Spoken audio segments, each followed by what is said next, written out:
Testing one. Okay. Thank you. Good evening.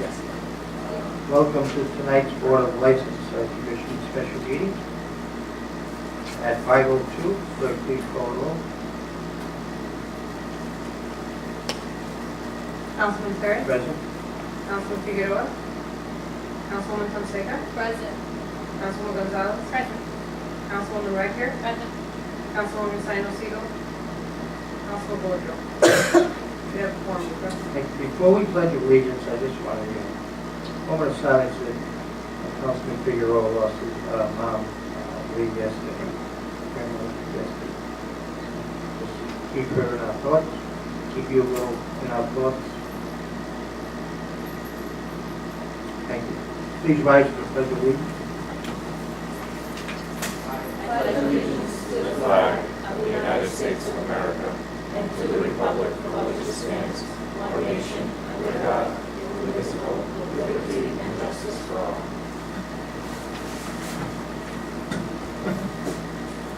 First item on the agenda is consideration of petition for license, an entertainment license for the Blackstone Valley Healthcare.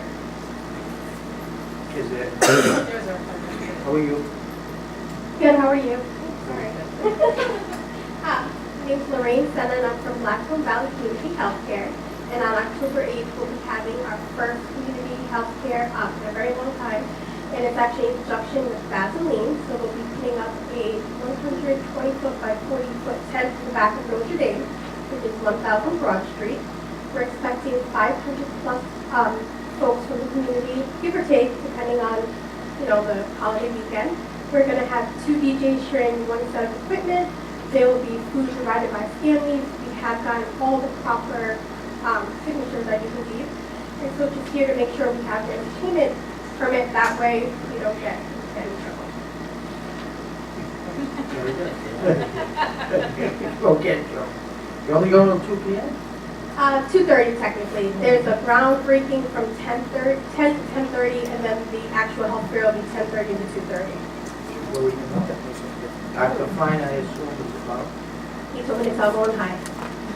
how long we said, Okay, we have a motion. A question. There's a motion by Councilwoman Gonzalez, second by Councilwoman Fonseca, and Councilwoman Raphael. Any questions of the applicant? I do have a question, Council President.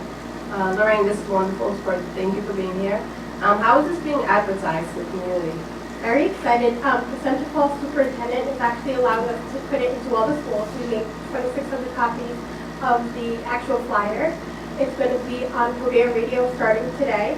We also have gone out to the media calendars for 92 FM, Hot 106, and Dr. Pedro Rodriguez is going to be on site that day doing a live show, but as well as advertising leading up to it. Thank you. Anything else? All those in favor signify by saying aye. Aye. Chair votes aye. Ayes, ayes have it. Best of luck. Thank you. And you're going to have good weather, I promise. Thank you so much. Item 4 is, ordinance amending FY17 annual capital program and capital budget ordinance. First reading and consideration. And we have a representative here. Good evening, everyone.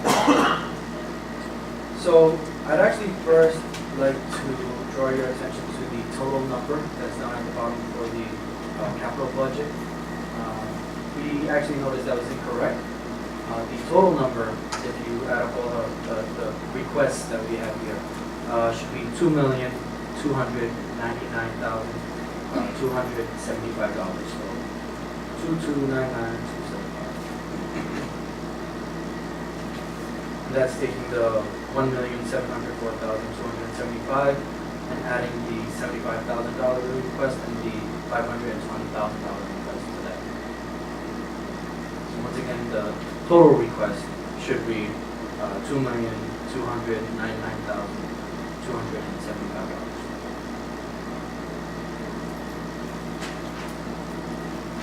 And with that being said, I'd like to go ahead and review what the actual requests are. So we'll start with the $75,000 request for the public safety building. Basically, that is for our police department. They are in need of an evidence storage space that can accommodate, that's large enough to accommodate at least 2 vehicles. We went ahead and considered the space in the police department. It's just not feasible. This is something that they need for accreditation, by the way. So we went ahead and considered a variety of locations. We considered DPW, the building that we own on River Street, which is the old DPW space, a variety of other locations. The one that seemed to make the most sense and be the most cost effective is the location at the training center behind the public safety building. It's a large space predominantly used by the fire department for storage and occasionally trainings. We worked it out so that we could section off about 25% of that building, which is immediately right there next to the police department. So there wouldn't be additional cost for staffing or someone to monitor it or for cameras or anything additional. So we've gone ahead and worked with our planning department to get some quotes, and we estimate that it would cost a total of $75,000 for that cost. And then if you look at the second portion, the other request, which totals $520,000, that actually consists of 3 different items, and I'll explain those 3 items right now. One of those items is to assist with a grant that we received. So as you all know, we continuously apply for grants. We've been very successful with our grant writer, Derek, applying for anything and everything that comes our way. One of the grants we had applied for was a grant from the Rhode Island Historic Preservation and Heritage Commission for renovation of City Hall, specifically the exterior of City Hall. So if you take a look outside the building, we have various woodwork around the building that is rotted and falling apart, etc. If you go up to the 3rd floor, you'll realize that we have a squirrel infestation that our pest control is not able to fix because it's an exterior issue. They're getting in through the woodwork essentially. And it's been like that for many, many years because it's expensive to bring the machinery necessary to fix that. So we applied for a grant to the Historic Preservation Committee or Heritage Commission. And we received the grant for $150,000, but it also requires a $150,000 match. This project is really expensive because we have to adhere to all of the historic regulations when we receive a grant like that. So we can't put up whatever kind of wood we want. It has to be a certain type of wood that's approved. We can't put whatever design we want. It has to be. There's very strict regulations as to what is and is not allowed. And that adds to the cost. So initially, it's for much of the woodwork that goes around the building. And should we have enough funds remaining after we do the woodwork, then we'll go ahead and take a look into renovating some of our windows that we have that are not necessarily energy efficient or certainly out of date. So that makes up $150,000 of the $520. Another portion of the $520 is $40,000 for building lighting upgrades. That is for City Hall, our public safety complex, which includes both police and fire, and our DPW building. And quite simply put, that's for installing sensors with automatic shutoffs, basically focusing on energy efficiency and converting everything to LED lights. So as you see, we don't have LED lights in here, and that just adds to the total cost. So obviously, all this work is being done with the anticipation of saving money down the line. Then lastly, the final portion is the remaining $330,000, which, as you remember when we were having our budget discussion, is for streetlights. The purchase of new streetlights to put up around the city. The total amount requested is the $330,000 for LED lights, but they're not just only LED lights; they also have controllers on them, so that we can monitor the usage. We can increase the usage, or we can decrease the usage. So, for example, if we, for some reason, wanted Dexter Street to be more bright, or if we wanted our dead-end streets to be brighter, we have that ability to brighten them or dim them. Or if we, at a certain time of the night, we say, let's reduce it 25%. We have that ability. This is a popular movement that is happening in many municipalities. Provinces already has some. And this is through a contract with an organization named Prism, who is helping us with this process. So we would anticipate annual savings from the LED lights themselves. Obviously, it's better to have energy efficient lights. The quality of the lights are just better. LED is certainly better than the standard light bulbs that we have here, for example.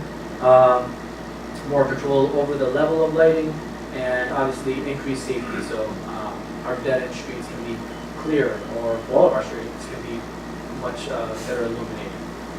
So just to recap, the total of the 520,000 is 330 requested for street lights, LED street lights with controllers, 40,000 for LED and light sensors with automatic shutoffs for our municipal buildings, City Hall, Public Safety, and DPW. And then a match for the grant that we have received, which is 150,000 for renovations to the exterior of City Hall.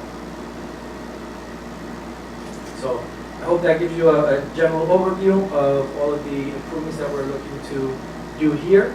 And I'm certainly open to answering any questions. Either yourself or perhaps the chairman would speak on the, it's going to add to the public safety of the city, the brighter lighting. I'm an expert for all of this. Okay, you refer to.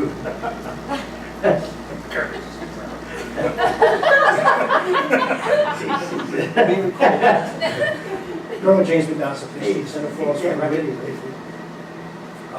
For the streetlights, absolutely. Any type of enhancement in lighting is going to be deterrent for criminal activity. People in the area, in the neighborhoods will obviously feel safer because it'll be more well lit. The officers patrolling will have better visibility, clearer view, not just lighting, but we have a better perception of what colors, and things will be more distinct to us, as well as any potential witnesses, any crimes that may occur. And again, going right back to the very beginning, that will act as a deterrent. Any further questions on that? John? Any of the three items? I have a question in terms of the end date. This is for Josh. When is the anticipated projects, all the projects going to be done? So that's a good question. I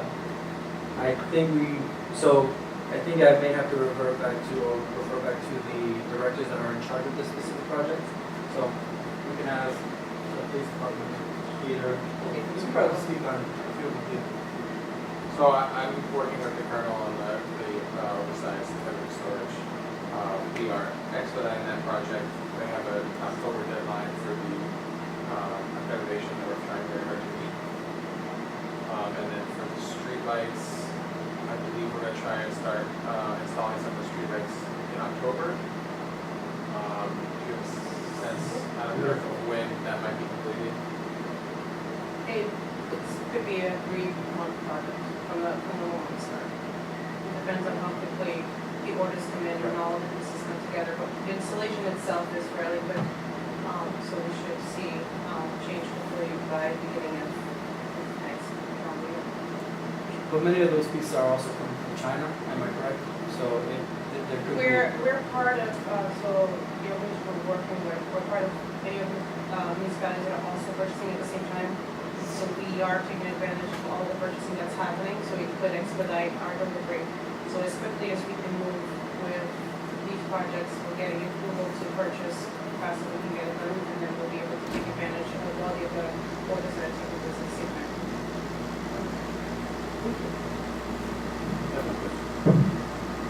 As far as changing the lights over to the building, does RISE have any programs to that?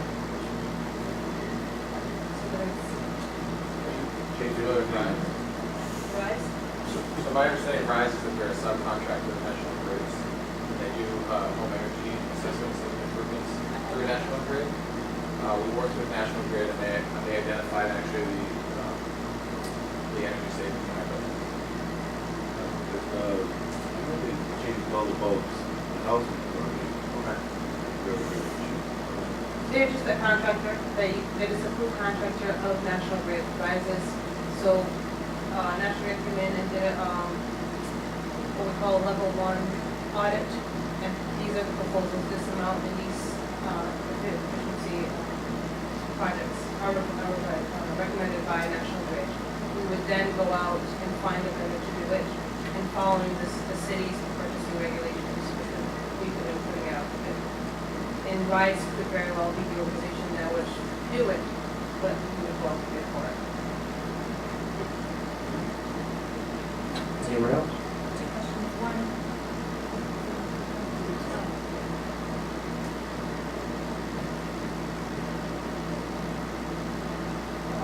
can you hear me?